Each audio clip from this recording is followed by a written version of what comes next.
¿Tienen su boletín todos? ¿Tienen su boletín todos, hermanos? Sí, muy bien. Pues vamos a trabajar sobre este tema que hemos estado desglosando semana a semana. Estamos desarrollando el tema del reino de Dios y hemos visto varios detalles. Hemos abordado el tema de varias aristas, es decir, ¿qué es el reino de Dios? ¿Cuál es su esencia? ¿Cuáles son sus principios? ¿Cuáles son sus leyes?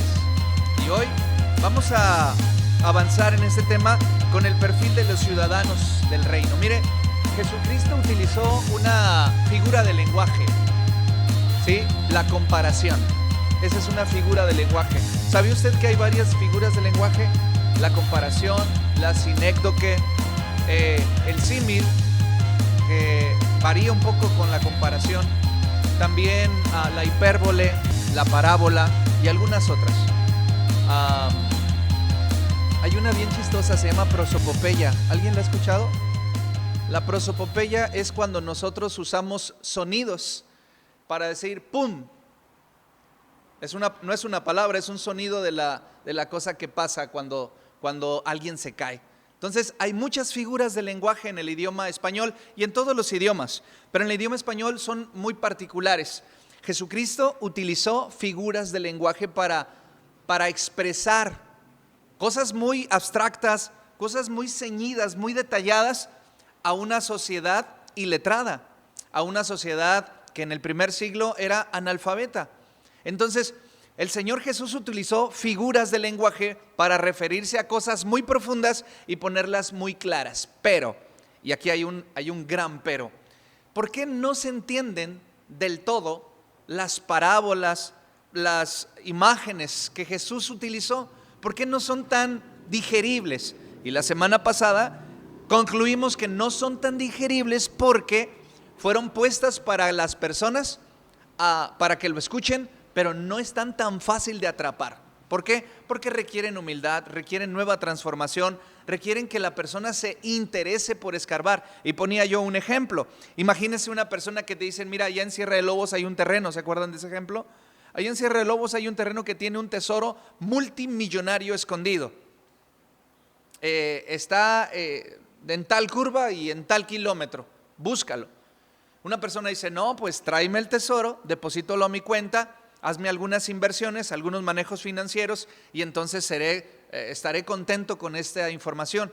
No es así.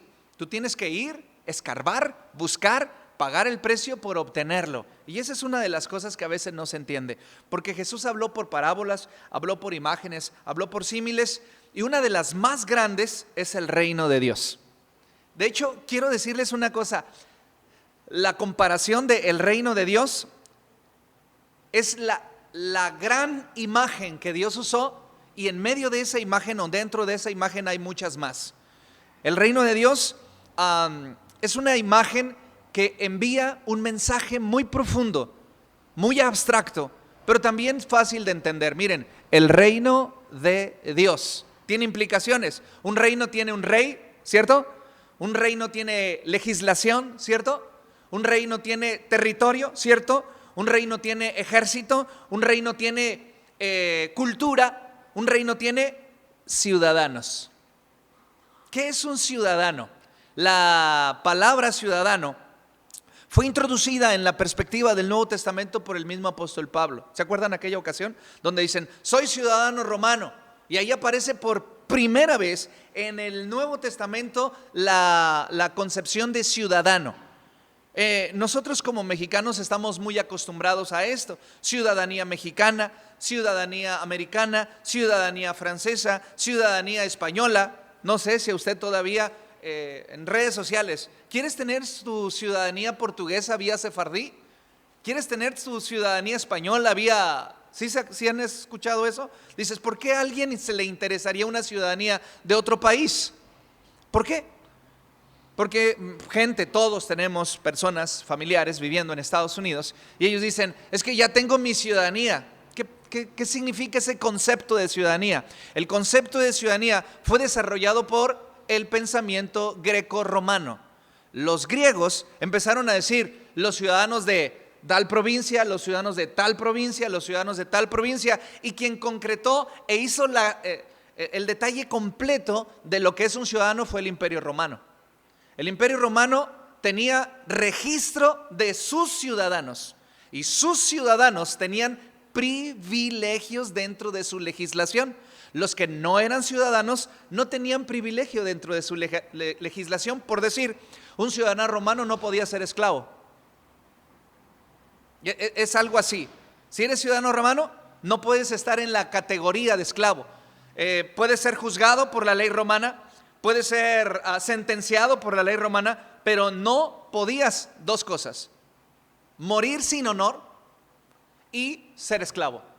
Y algunas otras cosas.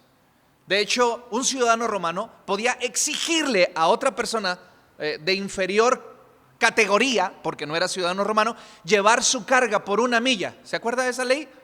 Esa ley, por eso Jesucristo lo usó: si te piden llevar 1 milla, llévala. ¿Por qué? Porque había personas de rango más elevado dentro del Estado romano que te pueden decir: esta carga mía está muy pesada, y yo como ciudadano romano te ordeno, te exijo a ti que tú lleves mi carga. Y la ley romana decía que tú debías llevarla 1 milla. Y así como esas cosas suceden hoy en día también.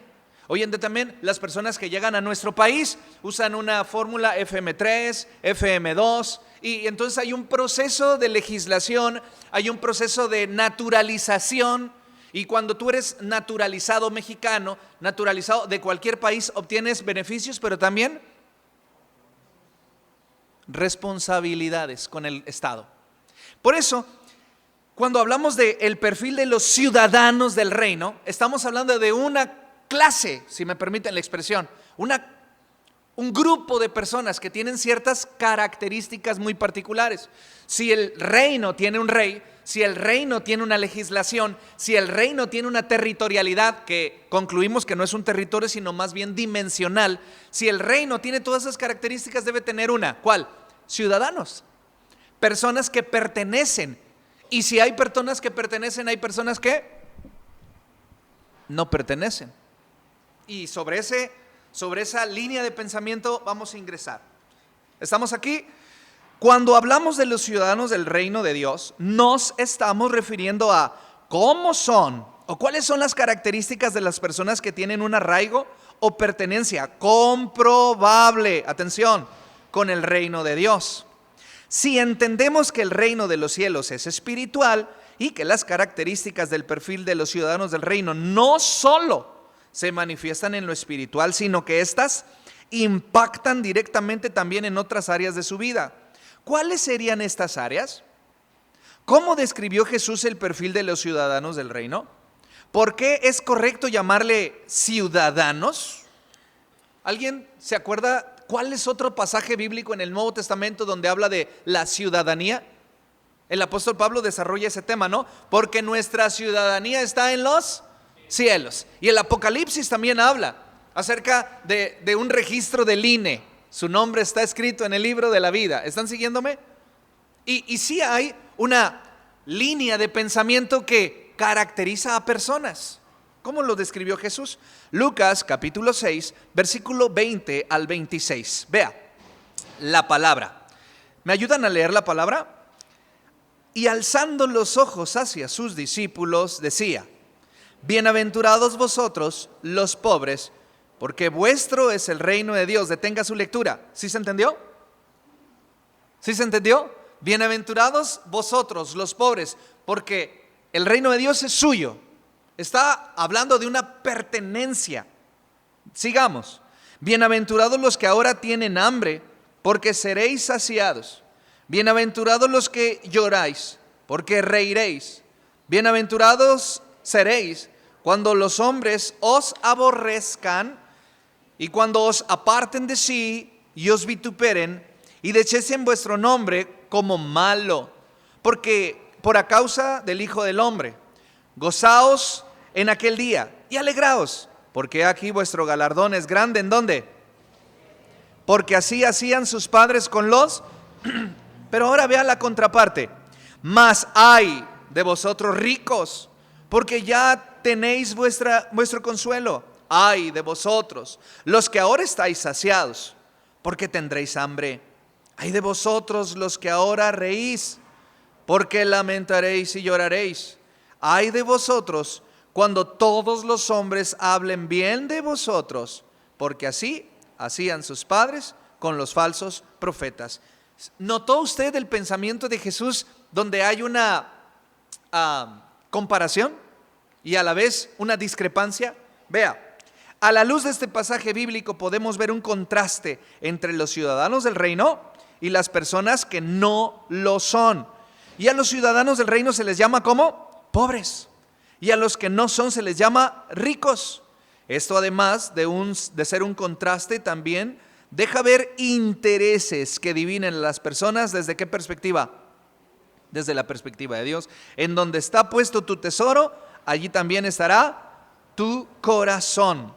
Amados, este pasaje bíblico nos deja ver un contraste.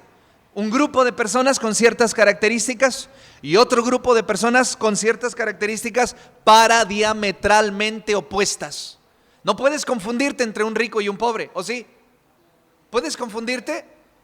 El atuendo, ¿no? El tipo de ropa, el tipo de vehículo. Tú no puedes equivocarte en llamarle a un pobre rico y a un rico pobre. ¿Por qué? ¿Alguien?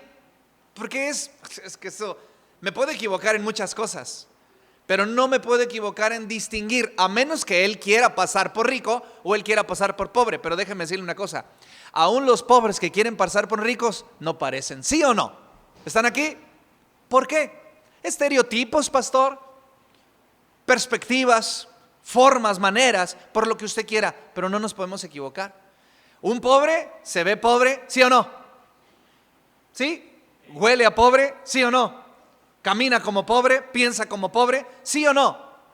Y es muy característico. Pero un rico piensa como rico, huele como rico, se ve como rico, y tú no te puedes confundir. Y Jesús usó esa perspectiva social para dar un mensaje. Nunca está hablando de pobres y tampoco está hablando de ricos, está hablando de perspectivas ante la vida.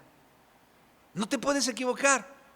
Como no deberíamos equivocarnos en distinguir a un ciudadano del cielo y a un ciudadano de la tierra. Sin embargo, ¿qué creen? Ahí sí nos. ¿Por qué? ¿Alguien? ¿Por qué sí nos equivocamos en distinguir a los ciudadanos del cielo? Y a veces los atuendos, el vocabulario, la manera nos hace errar. Se me hace que este es cristiano y resulta que no, solo es ético, moral, socialmente aceptable. Y a veces pensamos, este ni es cristiano, pero sí lo es. ¿Por qué crees tú que nos equivocamos? Jesús puso una comparativa. Los ricos no se parecen a los pobres y los pobres no se parecen a los ricos. Porque quiere enviar un mensaje. Quiere enviar un mensaje. Tu vida debe ser diametralmente opuesta a las personas que no lo conocen. Y no debe caber la menor duda. Ese es un mensaje. Nunca habló de pobres, nunca habló de ricos. Vea, por un lado, tenemos a un grupo de personas cuya expectativa de vida es precaria, limitada por la escasez de sus recursos económicos, cuya fuente de esperanza es la buena voluntad de Dios y su provisión ante una sociedad adversa. Ahí están los pobres, ¿lo puede verlos? Estas personas están descritas como aquellos que padecen hambre, que las circunstancias de la vida les hacen derramar lágrimas de impotencia. Este grupo de personas además es discriminado o aborrecido. La calamidad de sus vidas no es por su holgazanería. ¿Alguien ha escuchado eso? Este es pobre por flojo. Este es pobre por flojo.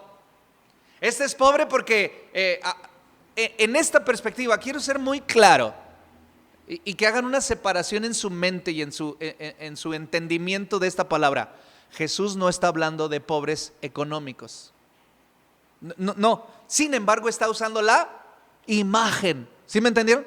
Está usando la imagen, pero no está hablando de personas con escasos recursos económicos.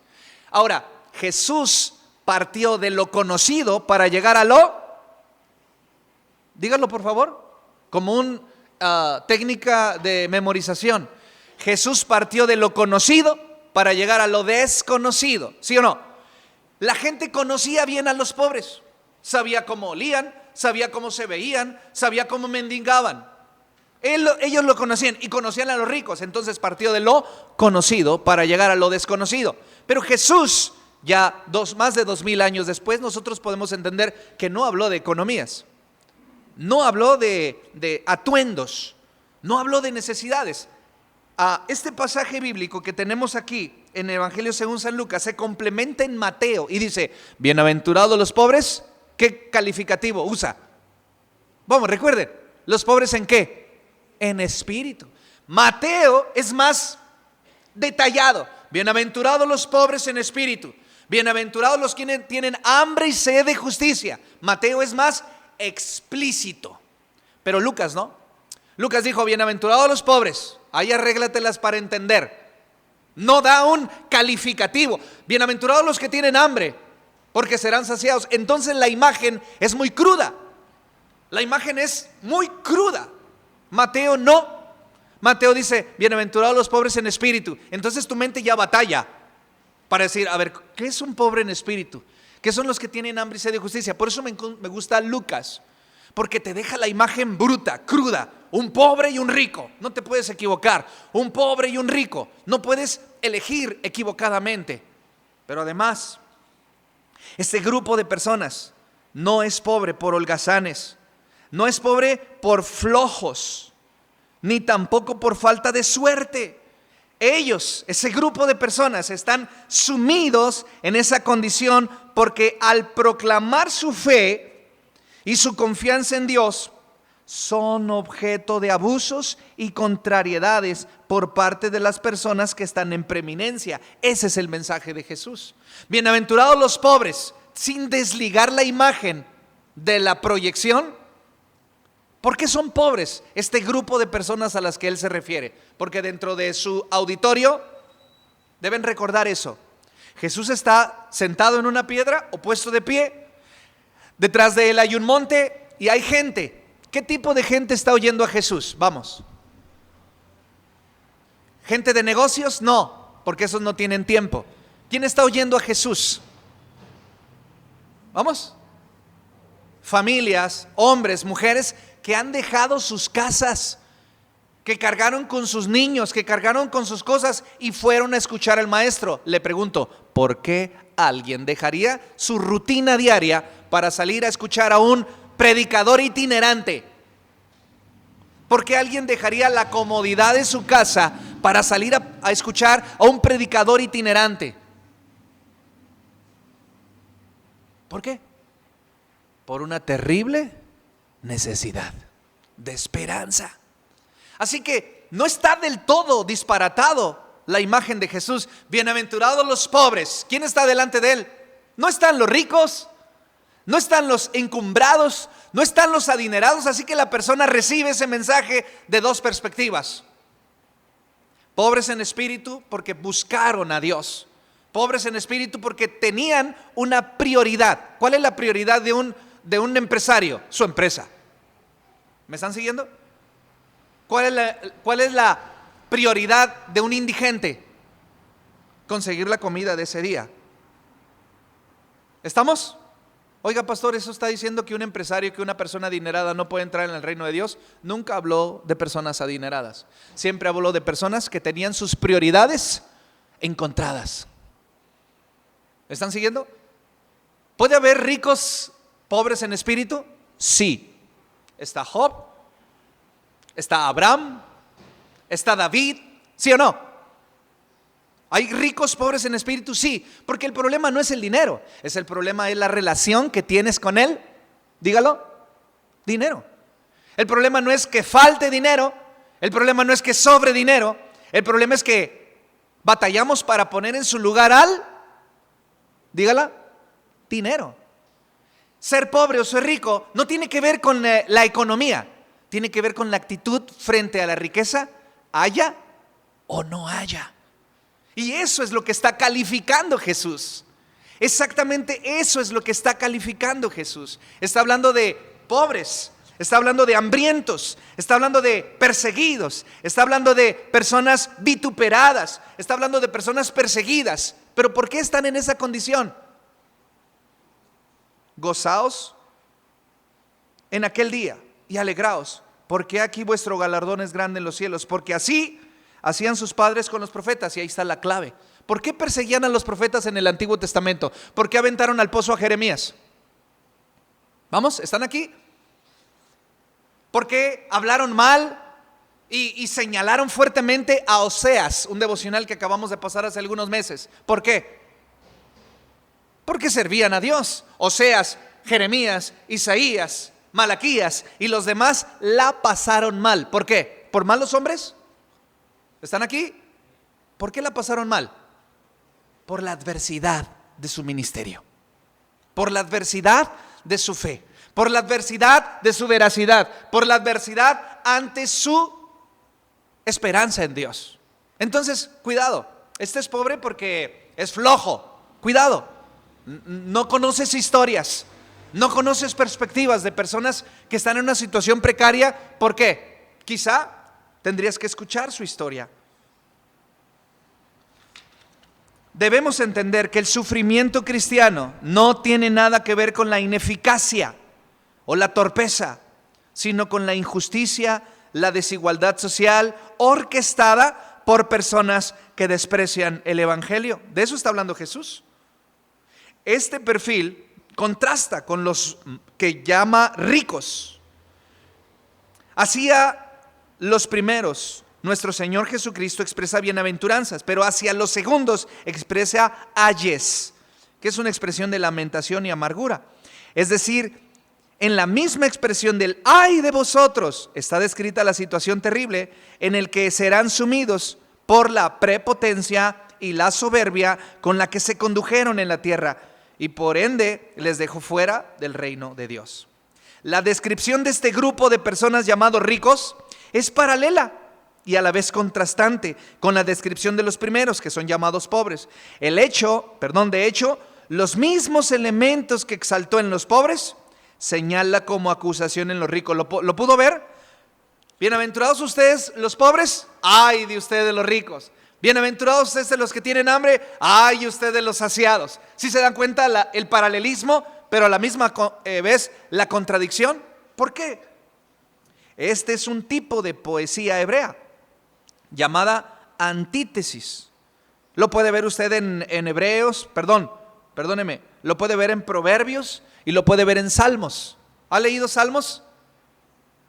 ¿Ha leído Proverbios? Usted puede ver, más se ve en Proverbios, los proverbios antíticos. ¿Qué significa eso? Habla del malo y luego habla del justo. Y luego habla del justo y luego habla del malo. ¿Qué está haciendo? Está resaltando una idea poniéndolos en contraste. Es la misma dinámica que está usando Jesús. Pone a los pobres y pone a los ricos. Jesucristo está usando este método para recalcar algo, que los ciudadanos del reino son, ¿me ayuda a leer esta parte? Radicalmente opuestos a los que rechazaron a Dios. Esa es la parte que quiere resaltar Jesús. No hay comparación, no te puedes confundir. Los ciudadanos del reino son indiscutiblemente visibles. Los ciudadanos del reino, no te puedes confundir. Y aquí hay un problema económico, social, cultural. Yo me he equivocado al pensar que una persona tiene una relación con Dios y no la tiene. Yo me he equivocado. ¿Alguien más? ¿Y cómo se siente uno? Defraudado, ¿no es cierto? Contrariado. Se siente uno con una bofetada. Dices, ¿qué pasó? ¿Cómo es posible? ¿De qué me perdí? Pero nuestros ojos ven algo, pero Dios lo ve todo. Los mismos elementos, hambre, tristeza, aborrecimiento, vituperio, difamación, que persiguen a los pobres, son totalmente ausentes en los ricos. Pero la frase, ya tienen su consuelo, es muy fuerte, refiriéndose a que solo eso tendrán. La perspectiva de la vida en el aquí y en el ahora, en el placer momentáneo, ha llevado a este grupo de personas, subráyelo, a valorar lo temporal sobre lo eterno. ¿Se entendió esa frase, hermanos? ¿Estamos aquí? Ahora le pregunto una cosa. ¿Qué es más importante? Me lo está preguntando un pastor en medio de su sermón, tengo que contestar lo obvio, pero a veces no es tan obvio. ¿Lo terrenal o lo celestial? Dices, ay, Paz, o sea, no puedo decir lo terrenal porque me voy a ver mal. Porque es como si me está preguntando y me está dando la respuesta en sí misma por el lugar en donde estamos. Pero tenemos que ser muy honestos, a veces no es tan fácil hacer ese cálculo. A veces no es tan fácil hacer ese cálculo. A veces lo terrenal parece celestial, sí o no. A veces lo terrenal nos juega una mala pasada. A veces lo terrenal brilla como el oro. A veces lo terrenal parece tan bueno que no me puedo equivocar y estamos eligiendo mal. Bueno, ponga atención en este enunciado. Este es un tipo, la perspectiva de la vida en el aquí y en el ahora, en el placer momentáneo, ha llevado a este grupo de personas llamadas los ricos a valorar lo temporal sobre lo eterno. Por el contrario, los ciudadanos del reino valoran lo eterno sobre lo temporal. Lo eterno sobre lo temporal. Aunque las consecuencias en el aquí y en el ahora sean dolorosas, aguardando la esperanza de que Dios hará justicia, una justicia que no obtuvieron en la tierra, transformará su eternidad en el hábitat de Dios. Jesús describió a los ciudadanos de este reino como aquellos que viven bajo una nueva ley. ¿Cuál ley? La ley del amor. La supera la mera observancia legal. Quiero detener un poquito y preguntar, ¿cómo es tu cálculo ético, moral, espiritual entre lo temporal y lo eterno? ¿Atinas siempre? Yo no. Debo confesarme delante de ustedes como mi congregación. A veces no. Mis ojos me traicionan porque pongo la vista en lo que se ve. Y lo que no se ve, no lo percibo. Porque a veces estoy tan embebido, a veces estoy tan enrolado en el aquí, en el ahora, que me olvido de lo eterno. ¿Alguien más ha pecado como yo? Bueno, poquitos, qué bueno, gracias a Dios, la iglesia es santa. Yo he cometido ese error, hermanos, ese pecado. Y he perseguido lo que se ve, pensando en que Dios me lo ha dado. He equivocado mi camino, pero he recompuesto mi camino deteniéndome y diciendo, espérate, ¿será esto lo que Dios tiene para mí? ¿Será esto lo que Dios tiene para este momento? Y tengo que reflexionar. ¿Y sabes qué? Estoy convencido, tómemelo de la mejor manera posible, lo más respetuoso que usted pueda, tómeme este comentario que voy a hacer ahora. Estoy convencido de que soy salvo. Estoy convencido de que soy salvo. ¿Sabe por qué? Porque he sufrido consecuencias de mi pecado. Y en medio del fragor, del dolor por haber errado delante de Dios, el Espíritu Santo me conmueve y me lleva a ajustar. Por eso pienso que soy salvo. No pienso que soy salvo porque todo me va bien. No pienso que soy salvo porque atino a todas. No pienso que soy salvo porque cada pelota que pateo cae a la portería. No pienso que soy salvo porque cada balón que sale de mis manos cae a la canasta. No creo que soy salvo porque siempre atino. Creo que soy salvo porque cuando fallo, el Espíritu Santo de Dios redarguye mi corazón y me da la esperanza y la oportunidad de recomponer. De ahí me agarro yo. ¿Estoy aquí? ¿Le doy un consejo? Si usted por default sabe que es salvo, vuélvaselo a plantear. Pastor, pero ¿qué pasó con la doctrina de la seguridad de la salvación? Una vez salvo, para siempre salvo, siempre y cuando haya sido. Y esa última parte es la que hay que verificar. Qué triste militar en una iglesia por años y al final quedarse. ¿No es cierto, hermano? Qué triste, qué caótico, porque tenía una religión en lugar de tener una relación. Y me conformaba con el curita en lugar de someterme a una operación. Me controlaba solamente y viví ética y moralmente, socialmente aceptable, incluso dentro del esquema cultural de una iglesia. Pero ¿soy salvo? Pastor, ¿cómo saber si soy ciudadano del reino? Pobres y ricos, hambrientos y saciados. ¿De qué tienes hambre? Mateo dice, hambre y sed de justicia. Pobres en espíritu.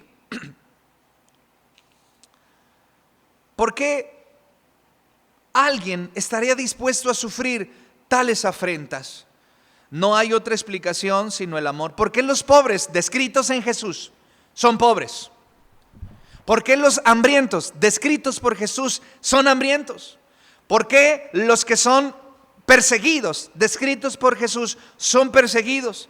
¿Por qué son vituperados? Vamos, ¿por qué aguantan? ¿Por qué aguantan el vituperio? ¿Por qué aguantan la señalización? ¿Por qué aguantan? Vamos, ¿por qué? Aguantaré pobreza, pero robaré para estar mejor, ¿no es cierto? Aguantaré hambre, pero defraudaré para poder llenar mi vientre. ¿Por qué aguantan? Sí, me vas a señalar, pero con el dedo que me señales, te voy a dar yo también un trompazo para que veas que a mí no me andas señalando. Sí, vas a desechar mi nombre como bueno, pero yo también voy a desechar tu nombre como bueno. No me voy a dejar. La pregunta es, ¿por qué este grupo de personas, pobres, hambrientos, señalados, vituperados, perseguidos, aguantan? ¿Alguien? No, pastor, yo no me aguanto. Yo si me dice, le digo. Y si me pone, le pongo. Y si me quita, a lo que va. Como veo, doy. ¿O cómo dice esa? Algo así. ¿Por qué aguantaría usted? ¿Están aquí? Por amor. Porque mi nueva naturaleza me tiene prendido del Señor. Porque la venganza, dice el Señor, es mía. Yo pagaré, dice el Señor. Por eso, no es que aguante, pastor. Es que es mi realidad. Y no de sufrido, sino de salvo. Aunque habla de un grupo de personas que aguantan todo por amor a Dios, estas personas no estarán así para siempre. Estos ciudadanos del reino viven bajo el gran amor, el gran mandamiento, amor incondicional y absoluto a Dios y un amor servicial y respetuoso a sus semejantes. Dentro del perfil de los ciudadanos del reino encontramos que son pobres, es decir, tienen en alta estima lo espiritual sobre lo material. Es obvio que la pobreza en sí misma, es decir, la escasez de recursos económicos simple y llana, no hace parte de la ciudadanía del reino de Dios, no se equivoque. Más bien esta es una expresión que se refiere a que el ciudadano del cielo tiene sus propiedades en las personas y no en las cosas. Valora lo natural sobre lo superficial. Los bienes satisfactores son necesidades, no de placer. De la pobreza que habla en el paralelo de los bienaventuranzas en el Evangelio según San Mateo es pobres en espíritu, lo cual significa libres del materialismo y libres de la atadura del placer material. Otro de los rasgos característicos es el hambre. Mateo dice que el hambre y sed de justicia es la característica redondeada y completa, aunque Lucas sí tiene una connotación de miseria, es decir, el hambre provocada por la falta de oportunidades para ganarse el pan con el sudor de su frente, debido a la injusticia social. Mateo lo redondea bien. Esta característica de los ciudadanos del reino se refiere a un anhelo ferviente porque el reino de Dios se establezca con justicia y cesen las irregularidades, preferencias y compadrazgos de un entorno viciado por el cohecho. El hambre de justicia o el hambre del estómago tienen una relación, toda vez que una llevó a la otra. De modo que un estómago vacío, y no necesariamente es una señal de la ciudadanía del reino, sino más bien el anhelo porque las cosas cambien y se establezca el reino de Dios. En el mismo sentido, el perfil de llorar desconsoladamente por la situación actual es parte del perfil de ciudadano del reino. Una reacción genuina a la calamidad social, llorar, no como un acto de impotencia en sí mismo, sino como un acto de dolor por la tragedia sin sentido del status quo. Esa misma rabia y dolor profundo lleva a los ciudadanos del reino, ¿a qué, hermanos? Y transformar su realidad en amor. No sé si ha estado escuchando el devocional. En el devocional que envío durante la semana pasada se llamó Ser cristiano es desafiar el status quo. Status quo es una frase latina que significa así son las cosas. Un cristiano tiene hambre y sed de justicia. Un cristiano es pobre en espíritu y cuando ve la calamidad económico, social, relacional, generacional, ¿qué hace? ¿Qué hace? Vamos, ¿qué hace? Pues ya ni modo. Pues ya qué. Eso es lo que haría un ciudadano de la tierra. Cuidaría a los míos y ahí se ven, ¿no? Llamo su atención a la historia de un pastor. Se llamó Martin Luther King, pastor bautista como yo lo soy ahora, con una congregación afroamericana, negados en derechos civiles. Marchó juntamente con su congregación a las calles, fueron golpeados, no una, sino varias veces. De hecho, él murió asesinado por un grupo supremacista blanco saliendo de su casa. Su sangre cayó sobre el rostro de sus propios hijos que estaban a su lado cuando lo mataron. ¿Sabe por qué? Por desafiar el status quo. Otro Martín Lutero, pero allá por 1600. Otro hombre que por desafiar el status quo. Pablo desafió el status quo. Jesús desafió el status quo. ¿Sabes a qué fue llamada la iglesia? ¿Sabes a qué fue llamada la iglesia? A desafiar el status quo. No a conformarse con el estado actual de las cosas. Un ciudadano del reino ve la calamidad y es parte de la solución. Las siguientes características en el texto son resultados de reaccionar ante la calamidad por amor. La difamación, el descrédito, el señalamiento por parte de una sociedad sin amor tratan de cambiar las cosas. La reacción ante la calamidad social y espiritual es parte del perfil de los ciudadanos del reino. Los ciudadanos del reino, descritos en este pasaje de Lucas, se han ganado a pulso ese rechazo social. ¿Por qué, pastor? Por ir contra la corriente. Esto lo podemos ver en el paralelo que Jesús hace entre los ciudadanos del reino y los profetas del Antiguo Testamento, quienes no se conformaron con el estado actual de las cosas, sino que además de proclamar la palabra del Señor, actuaron en conformidad con lo que ellos creían. Tenemos ejemplos en Oseas, Jeremías, Isaías, que además de predicar, actuaban para cambiar las cosas y se ganaron el vituperio, el señalamiento de las sociedades de su tiempo. Y ese es el rasgo característico más rescatable de los ciudadanos del reino. Sin importar las consecuencias o el coste, desafían el estado actual de las cosas para transformar su realidad con la fuerza del amor. Le pregunto una cosa. ¿Cuáles de estas características son evidentes en su vida, hermano? ¿Hay alguna de estas? Gócese y alégrese, porque esa es una de las señales de que usted es salvo. Eso es importante que lo tengamos en cuenta. ¿Sientes una inconformidad y desasosiego por la injusticia social en la que vivimos? ¿Sí o no? ¿Qué estás haciendo? No, pues me quejo. Oh, está chido, pero ¿qué más? No, pues se los digo en su cara. Sí, pero ¿y qué más? ¿Sacias el hambre? ¿Sacias la desnudez? ¿Qué más haces? ¿Qué más haces? ¿Eres parte de la solución o calientas la olla nada más, la olla social? ¿Eres parte de la solución? Pastor, pero cambiar las cosas.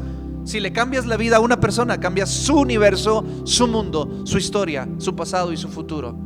Sí, compartamos el evangelio. Cuidado, a veces somos capaces de poner la Biblia en una mesa donde no hay pan. ¿Y sabes qué? Cuando en la mesa no hay pan, hay prioridades del estómago. ¿Es en serio? ¿Es en serio?